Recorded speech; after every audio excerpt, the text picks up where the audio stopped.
ಬಿಜೆಪಿಯ core committee ಸಭೆಯಲ್ಲಿ ರಾಜ್ಯ ಬಿಜೆಪಿ ಉಸ್ತುವಾರಿ ರಾಧಾ ಮೋಹನ್ ದಾಸ್ ಅಗರ್ವಾಲ್ ಗರಂ ಆಗಿದ್ದಾರೆ. ಹಾಗಾದ್ರೆ ಯಾಕೆ ಅಂತ ನೋಡ್ತಾ ಹೋಗೋದಾದ್ರೆ, ಇನ್ನು ರಾಜ್ಯಾಧ್ಯಕ್ಷರ ಆಯ್ಕೆ ವಿಚಾರ ಏನಿದೆ ಇದಕ್ಕೆ ಸಂಬಂಧಪಟ್ಟಂತೆ ಯಾರು ಕೂಡ ತಲೆ ಕೆಡಿಸ್ಕೊಳ್ಬೇಡಿ, ಬಿಜೆಪಿ ಹೈಕಮಾಂಡ್ ಅದೆಲ್ಲವನ್ನ ನೋಡಿಕೊಳ್ಳುತ್ತೆ ಅಂತ ಹೇಳಿದ್ದಾರೆ. ಇನ್ನು 2 ದಿನದಲ್ಲಿ ಪಕ್ಷ ಸಂಘಟನೆಗೆ ಪ್ಲಾನ್ ಅನ್ನ ಸಿದ್ಧಪಡಿಸಿ ಬಿಜೆಪಿ ಕೋರ್ ಕಮಿಟಿ ಸಭೆಯಲ್ಲಿ ಅಗರ್ವಾಲ್ ಗರಂ ಆಗಿದ್ದಾರೆ. ಅಂದ್ರೆ ಪಕ್ಷ ಸಂಘಟನೆಯ ಕುರಿತಂತೆ ಇಲ್ಲಿ ಗರಂ ಆಗಿರುವಂತದ್ದು. ಇನ್ನು 2 ದಿನಗಳಲ್ಲಿ ನೀವು ಇದಕ್ಕೆ ಸಂಬಂಧಪಟ್ಟಂತೆ ಪ್ಲಾನ್ ಅನ್ನ ಮಾಡಬೇಕು ಅನ್ನೋದಾಗಿಯೂ ಕೂಡ ಹೇಳಿದ್ದಾರೆ. ಪಕ್ಷ ಸಂಘಟನೆ ಸಂಪೂರ್ಣವಾಗಿ ಸ್ಥಗಿತವಾಗಿದೆ. ರಾಜ್ಯ ಬಿಜೆಪಿ ಉಸ್ತುವಾರಿ ರಾಧಾ ಮೋಹನ್ ದಾಸ್ ಅಗರ್ವಾಲ್ ಈ ರೀತಿಯಾಗಿ ಹೇಳಿಕೆ ಕೊಟ್ಟಿರುವಂತದ್ದು. ಈಗ ಅಧ್ಯಕ್ಷರಿದ್ದಾರೆ, ಅವರ ನೇತೃತ್ವದಲ್ಲಿ ಸಂಘಟನೆಯನ್ನ ಮಾಡಿ ಆ ಬಗ್ಗೆ ಚರ್ಚೆ ಮಾಡುತ್ತಾ ಕುಳಿತುಕೊಳ್ಳೋದು ಬೇಡ. ಅಂದ್ರೆ ರಾಜ್ಯಾಧ್ಯಕ್ಷರ ಆಯ್ಕೆ ಏನಿದೆ ಆ ವಿಚಾರಕ್ಕೆ ಸಂಬಂಧಪಟ್ಟಂತೆ ಸುಮ್ಮನೆ ಚರ್ಚೆ ಮಾಡೋದು ಬೇಡ. ಪಕ್ಷದ ಸಂಘಟನೆಯ ಕುರಿತಂತೆ ಏನಾದರೂ ಚರ್ಚೆಯನ್ನ ನಡೆಸಿ ಸಿದ್ಧತೆಯನ್ನ ಮಾಡಿಕೊಳ್ಳಿ ಅನ್ನೋದಾಗಿಯೂ ಕೂಡ ಇಲ್ಲಿ ಬಿಜೆಪಿಯ ಉಸ್ತುವಾರಿ ರಾಧಾ ಮೋಹನ್ ದಾಸ್ ಅಗರ್ವಾಲ್ ಹೇಳಿದ್ದಾರೆ. ಇನ್ನು ಸರ್ಕಾರದ ವಿರುದ್ಧದ ಹೋರಾಟಕ್ಕೆ ಭೇಷ್ ಅಂತ ಕೂಡ ಈ ಸಂದರ್ಭದಲ್ಲಿ ಹೇಳಿದ್ದಾರೆ. ಆದರೆ ಪಕ್ಷದ ಸಂಘಟನೆಯ ವಿಚಾರದಲ್ಲಿ ಮಾತ್ರ ಗರಂ ಆಗಿದ್ರು. ಪದಾಧಿಕಾರಿಗಳಿಗೆ ಜವಾಬ್ದಾರಿಯನ್ನೇ ವಹಿಸಿಲ್ಲ, ಬೂತ್ ಮಟ್ಟದಿಂದ ಸಂಘಟಿಸುವಂತಹ ಕೆಲಸ ಆಗಲೇ ಇಲ್ಲ. 2 ವರ್ಷಗಳಿಂದ ಸಂಘಟನೆ ನಿಂತೇ ಹೋಗಿದೆ. ಹೋರಾಟ ಬಿಟ್ರೆ ಪಕ್ಷದಲ್ಲಿ ಇನ್ನೇನು ಆಗಿಲ್ಲ. ತಕ್ಷಣ ಪಕ್ಷ ಸಂಘಟನೆಯನ್ನ ಆರಂಭ ಮಾಡಬೇಕು. 2 ದಿನದಲ್ಲಿ ಪ್ಲಾನ್ ಅನ್ನ ಸಿದ್ಧಪಡಿಸಿ ಕೊಡಿ ಅನ್ನೋದಾಗಿಯೂ ಕೂಡ ಹೇಳಿದ್ದಾರೆ. ಇನ್ನು ಬಿಜೆಪಿ ಕೋರ್ ಕಮಿಟಿ ಸದಸ್ಯರಾದ ಛಲವಾದಿ ನಾರಾಯಣಸ್ವಾಮಿ ಮೇಲ್ಮನೆ ವಿಪಕ್ಷ ನಾಯಕರಾಗಿದ್ರೂ ಕೂಡ ಕಮಿಟಿ ಸದಸ್ಯರಾಗಿರಲಿಲ್ಲ. ಬಿಜೆಪಿಯ ಕೋರ್ ಕಮಿಟಿ ಸಭೆ ವೇಳೆ ಸದಸ್ಯತ್ವ ನೀಡಿ ಆದೇಶ ನೀಡಲಾಗಿದೆ. ರಾಜ್ಯ ಬಿಜೆಪಿ ಉಸ್ತುವಾರಿ ಉಪಸ್ಥಿತಿಯಲ್ಲಿ ಸದಸ್ಯರಾಗಿದ್ದಾರೆ ಛಲವಾದಿ. ರಾಜ್ಯ ಬಿಜೆಪಿ ಉಸ್ತುವಾರಿ ರಾಧಾ ಮೋಹನ್ ದಾಸ್ ಈ ರೀತಿಯಾಗಿ ಒಂದು ಕಡೆ ಹೇಳಿಕೆಯನ್ನು ಕೂಡ ಕೊಟ್ಟಿದ್ದಾರೆ.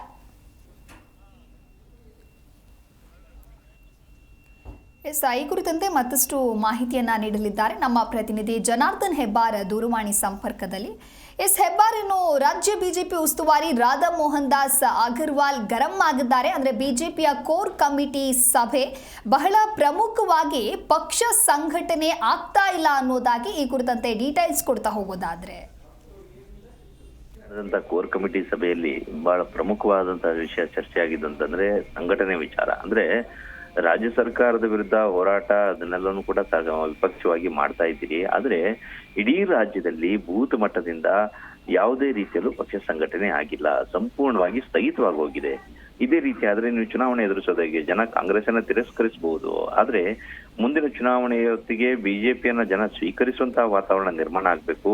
ಪಕ್ಷ ಸಂಘಟನೆ ಇಲ್ಲದಿದ್ರೆ, ವೋಟ್ ಹಾಕ್ಸುವಂತವ್ರೆ ರೆಡಿ ಆಗದಿದ್ರೆ ಹೇಗೆ ಸಾಧ್ಯ ಆಗತ್ತೆ ಪಕ್ಷ ಸಂಘಟನೆ? ಪದಾಧಿಕಾರಿಗಳಿಗೆ ಯಾವುದೇ ರೀತಿಯ ಜವಾಬ್ದಾರಿಯನ್ನ ಕೊಟ್ಟಿಲ್ಲ. ಇರುವಂತಹ ಒಂದಷ್ಟು ಪದಾಧಿಕಾರಿಗಳು ಆಯ್ಕೆ ಆಗ್ಬೇಕಾಗಿತ್ತು, ಒಂದಷ್ಟು ಜಿಲ್ಲಾ ಮಟ್ಟದಿಂದ ತಾಲೂಕು ಮಟ್ಟದಿಂದ ಪದಾಧಿಕಾರಿಗಳ ನೇಮಕ ಆಗ್ಬೇಕಿತ್ತು, ಅದು ಆಗಿಲ್ಲ. ಹೋಗ್ಲಿ, ಇರುವಷ್ಟು ಪದಾಧಿಕಾರಿಗಳಿಗಾದ್ರೂ ಪ್ರಧಾನ ಕಾರ್ಯದರ್ಶಿ ಇರ್ಬೋದು ಅಥವಾ ಕಾರ್ಯದರ್ಶಿಗಳಿರ್ಬೋದು, ಉಪಾಧ್ಯಕ್ಷರುಗಳು, ಹೀಗೆ ತುಂಬಾ ಜನ ಪದಾಧಿಕಾರಿಗಳಿದ್ದಾರೆ. ಅವ್ರು ಯಾರಿಗೂ ಕೂಡ ಜವಾಬ್ದಾರಿಯನ್ನೇ ವಹಿಸಿಲ್ಲ. ಒಂದಷ್ಟು ಜಿಲ್ಲೆಗಳನ್ನ ಅವರಿಗೆ ಜವಾಬ್ದಾರಿ ವಹಿಸಿ ಸಂಘಟನೆ ಮಾಡೋದಕ್ಕೆ ಏನೆಲ್ಲ ಮಾಡ್ಬೇಕು ಅದನ್ನೆಲ್ಲ ಜವಾಬ್ದಾರಿಯನ್ನ ಕೊಡ್ಬೇಕಾಗಿತ್ತು. 2 ವರ್ಷದಿಂದ ಅಂತಹ ಯಾವುದೇ ಕೆಲಸ ಆಗಿಲ್ಲ. ರಾಜ್ಯದಲ್ಲಿ ಪ್ರವಾಸಗಳನ್ನು ಕೂಡ ಮಾಡಿಲ್ಲ ಪಕ್ಷ ಸಂಘಟನೆ ವಿಚಾರವಾಗಿ. ಅದ್ರ ಪಾಡಿಗೆ ಅವರು ನಾವು ಅನ್ನೋ ರೀತಿಯಲ್ಲಿ ಪಕ್ಷದಲ್ಲಿದ್ದಾರೆ. ಪಕ್ಷದಲ್ಲಿ ಮತ್ತೆ ಹೊಂದಾಣಿಕೆ ಕೊರತೆ ಸಾಕಷ್ಟಿದೆ, ಅದೆಲ್ಲವೂ ಕೂಡ ಕಾಣಿಸ್ತಾ ಇದೆ, ಮೇಲ್ನೋಟಕ್ಕೆ ಕಾಣಿಸ್ತಾ ಇದೆ. ಈ ರೀತಿ ಆದ್ರೆ ಹೇಗೆ ಅಂತ ಹೇಳಿ ರಾಧಾ ಮೋಹನ್ ದಾಸ್ ಅಗರ್ವಾಲ್ ರಾಜ್ಯ ಬಿಜೆಪಿ ಉಸ್ತುವಾರಿ ತೀವ್ರ ಗರಂ ಆಗಿದ್ದಾರೆ ನಿನ್ನೆನ ಕೋರ್ ಕಮಿಟಿ ಸಭೆಯಲ್ಲಿ ಅನ್ನೋದು ಗೊತ್ತಾಗಿದೆ. ಯಾಕಂದ್ರೆ ಹೈಕಮಾಂಡ್ಗೆ ಅವರು ವರದಿಯನ್ನು ಕೊಡ್ಬೇಕು, ರಾಜ್ಯದಲ್ಲಿ ಏನಾಗ್ತಾ ಇದೆ ಏನಾಗ್ತಾ ಇದೆ ಅಂತ ಹೇಳೋದ್ರ ಬಗ್ಗೆ. ತಾನು ಇದೇ ವರದಿಯನ್ನೇ ಹೈಕಮಾಂಡ್ಗೆ ಕೊಡ್ತೀನಿ ಅನ್ನೋದ ಎಚ್ಚರಿಕೆಯನ್ನು ಕೂಡ ಕೊಟ್ಟಿದ್ದಾರೆ ಅನ್ನೋ ಮಾಹಿತಿ ಲಭ್ಯ ಆಗಿದೆ. ತಕ್ಷಣನೇ ಇಡೀ ರಾಜ್ಯಾದ್ಯಂತ ಪ್ರವಾಸ ಮಾಡೋದಕ್ಕೆ ಪ್ಲಾನ್ ಅನ್ನ ರೂಪಿಸಿ 2 ದಿನಗಳ ಒಳಗಡೆಗಾಗಿ ಆ ರೂಪರೇಷೆಯ ಪಟ್ಟಿಯನ್ನ ತನ್ನ ಕೈಗೆ ಒಪ್ಪಿಸಬೇಕು ಅಂತ ಹೇಳಿ ಕೂಡ ಅವರು ಸೂಚನೆಯನ್ನ ಕೊಟ್ಟಿದ್ದಾರೆ ಅನ್ನೋ ಮಾಹಿತಿ ಇದೆ. ಆ ಕಾರಣಕ್ಕಾಗಿ ನಿನ್ನೆ ದಿನ ಕೋರ್ ಕಮಿಟಿ ನಂತರದಲ್ಲಿ ವಿಜೇಂದ್ರ ಅವರು ಮಾಧ್ಯಮ ಜೊತೆ ಮಾತಾಡ್ತಾ ಶೀಘ್ರದಲ್ಲಿಯೇ ಜಿಲ್ಲಾ ಮಟ್ಟದ ಎಲ್ಲಾ ಜಿಲ್ಲೆಗಳಿಗೂ ಪ್ರವಾಸ ಮಾಡ್ತೀವಿ, 3-4 ಜಿಲ್ಲೆಗೆ ಒಂದಷ್ಟು ತಂಡಗಳನ್ನ ರಚಿಸಿ ಅವರಿಗೆ ಆ ಜಿಲ್ಲೆಯ ಸಂಘಟನೆಯ ಜವಾಬ್ದಾರಿಯನ್ನ ವಹಿಸ್ತೀವಿ ಅನ್ನೋ ಮಾತನ್ನೆಲ್ಲ ಹೇಳಿದ್ದಾರೆ. ಇದರರ್ಥ ಸಂಘಟನೆ ಸಭೆಯಲ್ಲಿ ಈ ಎಲ್ಲ ವಿಚಾರವಾಗಿ ಸಾಕಷ್ಟು ಚರ್ಚೆ ಆಗಿದೆ ಮತ್ತು ತೀವ್ರ ಅಸಮಾಧಾನವನ್ನು ಕೂಡ ವ್ಯಕ್ತಪಡಿಸಿದ್ದಾರೆ ಅಗರ್ವಾಲ್ ಅನ್ನೋದು ಗೊತ್ತಾಗಿದೆ. ಪಕ್ಷದ ಹೋರಾಟ ಓಕೆ ಒಂದ್ ಹಂತಕ್ಕೆ ಚೆನ್ನಾಗಿ ಆಗ್ತಾ ಇದೆ. ಆದ್ರೆ ರಾಜ್ಯ ಸರ್ಕಾರದ ವಿರುದ್ಧ ಹೋರಾಟವನ್ನೇ ಮಾಡ್ಕೊಂತಾ ಇದ್ರೆ ಪಕ್ಷ ಸಂಘಟನೆ ಸಾಧ್ಯ ಆಗಲ್ಲ. ಪ್ಯಾರಲಲ್ ಆಗಿ ಎರಡೂ ಕೂಡ ನಡ್ಕೊಂಡು ಹೋಗ್ಬೇಕು. ಆ ನಿಟ್ಟಿನಲ್ಲಿ ಯೋಚನೆಯನ್ನ ಮಾಡಬೇಕು. ರಾಜ್ಯಾಧ್ಯಕ್ಷರು ಯಾರಾಗ್ತಾರೆ, ಇವರೇ ಇರ್ತಾರ, ಬೇರೆಯವ್ರು ಬರ್ತಾರ, ಈ ಒಂದು ವಿಚಾರದ ಬಗ್ಗೆ ಯಾರೂ ತಲೆ ಕೆಡಿಸ್ಕೊಳ್ಳುವಂತ ಅಗತ್ಯ ಇಲ್ಲ. ಇದನ್ನ ಹೈಕಮಾಂಡ್ ನೋಡ್ಕೊಳ್ಳುತ್ತೆ. ಇದೇ ವಿಚಾರ ಇಟ್ಕೊಂಡು ಚರ್ಚೆ ಮಾಡ್ತಾ ಕೂತ್ಕೊಂಡ್ರೆ ಸಂಘಟನೆ ಸಾಧ್ಯ ಆಗಲ್ಲ. ಪಕ್ಷ ಸಂಘಟನೆ ಸಂಪೂರ್ಣ ಝೀರೋ ಹಂತಕ್ಕೆ ಹೋಗಿದೆ. ಸ್ಥಳ ಮಟ್ಟದ ಕಾರ್ಯಕರ್ತರು ಎಲ್ಲರೂ ಕೂಡ ಅಸಮಾಧಾನ ವ್ಯಕ್ತಪಡಿಸ್ತಾ ಇದ್ದಾರೆ. ಪ್ರತಿಯೊಂದು ಮೋರ್ಚಾಗಳ ಜೊತೆಯಲ್ಲಿ, ಮೋರ್ಚಾದ ಪ್ರಮುಖರ ಜೊತೆಯಲ್ಲಿ ಸಭೆಯನ್ನ ಮಾಡಿದ್ದಾರೆ ಅಗರ್ವಾಲ್. ಆ ಸಂದರ್ಭದಲ್ಲಿ ಎಲ್ಲರೂ ಕೂಡ ಹೇಳಿದ್ದು ಇದೇ ವಿಚಾರವನ್ನ. ಪದಾಧಿಕಾರಿಗಳಿಗೆ ಜವಾಬ್ದಾರಿ ಕೊಟ್ಟಿಲ್ಲ, ಪಕ್ಷ ಸಂಘಟನೆ ಆಗ್ತಾ ಇಲ್ಲ ಅಂತ ಹೇಳಿ ತೀವ್ರ ಅಸಮಾಧಾನ ವ್ಯಕ್ತಪಡಿಸಿದ್ದಾರೆ. ಇದು ಇಲ್ಲಿಗೆ ಮುಕ್ತಾಯ ಆಗ್ಬೇಕು ಅಂತ ಹೇಳಿ ಆಗ್ರಹಪಡಿಸಿದ್ದಾರೆ. ಓಕೆ, ಹೆಬ್ಬಾರ್ ಇನ್ನು ಮೇಲ್ಮನೆಯ ವಿಪಕ್ಷ ನಾಯಕರಾಗಿದ್ರು ಕೂಡ ಕಮಿಟಿಯ ಸದಸ್ಯರಾಗಿರ್ಲಿಲ್ಲ. ಅಂದ್ರೆ ಬಿಜೆಪಿಯ ಕೋರ್ ಕಮಿಟಿಯ ಸಭೆ ವೇಳೆ ಸದಸ್ಯತ್ವವನ್ನ ನೀಡಿ ಕೂಡ ಇವರಿಗೆ ಆದೇಶವನ್ನ ನೀಡಲಾಗಿದೆ. ಈ ಕುರಿತಂತೆ ತಿಳಿಸೋದಾದ್ರೆ, ಛಲವಾದಿ ನಾರಾಯಣಸ್ವಾಮಿ ಬಿಜೆಪಿಗೆ ಬಂದ ನಂತರದಲ್ಲಿ ಅವರಿಗೆ ವಿಧಾನ ಪರಿಷತ್ ಸ್ಥಾನವನ್ನ ನೀಡಲಾಗಿತ್ತು. ಆ ನಂತರದಲ್ಲಿ ಬಹಳ ಮಹತ್ವದ ಜವಾಬ್ದಾರಿ ಅಂತಂದ್ರೆ ಮೇಲ್ಮನೆ ವಿಧಾನ ಪರಿಷತ್ ವಿಪಕ್ಷ ನಾಯಕನ ಸ್ಥಾನವನ್ನು ಕೂಡ ಅವರಿಗೆ ಕೊಡಲಾಗಿದೆ. ಆದ್ರೆ ಬಿಜೆಪಿ ಕೋರ್ ಕಮಿಟಿಯಲ್ಲಿ ಸಾಮಾನ್ಯವಾಗಿ ಮೇಲ್ಮನೆ ಕೆಳಮನೆ ಎರಡೂ ಕಡೆಯಲ್ಲೂ ಸಹಿತ ಅಲ್ಲಿರುವಂತಹ ಫ್ಲೋರ್ ಲೀಡರ್, ಅಲ್ಲಿ ವಿಪಕ್ಷ ನಾಯಕ ಇರ್ಬೋದು, ಉಪನಾಯಕ ಇರ್ಬೋದು, ಅಥವಾ ಇನ್ನಿತರ ಕೆಲ ಪ್ರಮುಖ ಹುದ್ದೆಗಳಿರುವಂತವ್ರನ್ನೆಲ್ಲರೂ ಕೂಡ ಅಲ್ಲಿ ಕೋರ್ ಕಮಿಟಿಗೆ ಸೇರಿಸ್ತಾರೆ. ಸಾಮಾನ್ಯವಾಗಿ ವಿರೋಧ ಪಕ್ಷ ನಾಯಕರನ್ನ ಸೇರಿಸಲೇಬೇಕು ಕೋರ್ ಕಮಿಟಿಗೆ. ಇಷ್ಟು ದಿನಗಳಿಂದ ಛಲವಾದಿ ನಾರಾಯಣಸ್ವಾಮಿ ಅವರಿಗೆ ಕೋರ್ ಕಮಿಟಿಯಲ್ಲಿ ಅವಕಾಶವನ್ನು ಕೊಟ್ಟಿರ್ಲಿಲ್ಲ. ಯಾವ ಕಾರಣಕ್ಕಾಗಿ ಕೊಟ್ಟಿರಲಿಲ್ಲ ಅನ್ನೋದು ಗೊತ್ತಿರಲಿಲ್ಲ. ಯಾಕಂದ್ರೆ ರಿಷಫಲ್ ಕೂಡ ಆಗಿರಲಿಲ್ಲ, ಹಳೆ ಪಟ್ಟಿ ಹಾಗೆ ಇತ್ತು, ಹಳೆ ಕಮಿಟಿ ಹಾಗೆ ಇತ್ತು.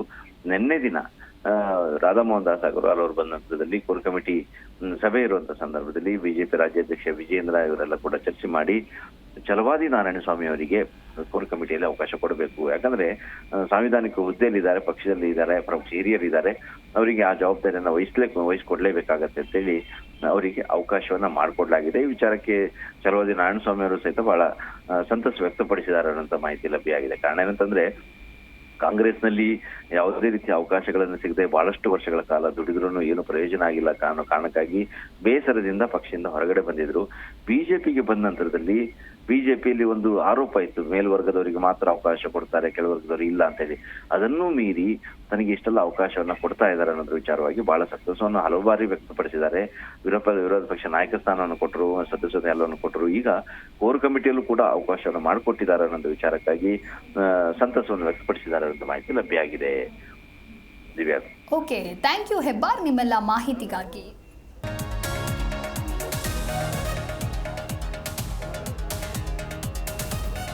ಇನ್ನು ರಾಜ್ಯ ಬಿಜೆಪಿಯ ಉಸ್ತುವಾರಿ ರಾಧಾ ಮೋಹನ್ ದಾಸ್ ಅಗರ್ವಾಲ್ ಪಕ್ಷ ಸಂಘಟನೆಯನ್ನ ಸರಿಯಾಗಿ ಮಾಡಲಿಲ್ಲ, ಈ ಕುರಿತಂತೆ ಪ್ಲಾನ್ ಅನ್ನ ಮಾಡಿಕೊಳ್ಳಿ ಅಂತ ಹೇಳಿ ಗರಂ ಆಗಿದ್ದಾರೆ ರಾಜ್ಯ ಬಿಜೆಪಿಯ ಉಸ್ತುವಾರಿ. ಇನ್ನು ಈಗ ಅಧ್ಯಕ್ಷರಿದ್ದಾರೆ, ಅವರ ನೇತೃತ್ವದಲ್ಲಿಯೇ ಸಂಘಟನೆಯನ್ನ ಮಾಡಿ ರಾಜ್ಯಾಧ್ಯಕ್ಷರ ಆಯ್ಕೆ ವಿಚಾರ ಏನಿದೆ ಅದರ ಕುರಿತಂತೆ ತಲೆ ಕೆಡಿಸ್ಕೊಳ್ಬೇಡಿ ಅನ್ನೋದಾಗಿಯೂ ಕೂಡ ಹೇಳಿದ್ದಾರೆ.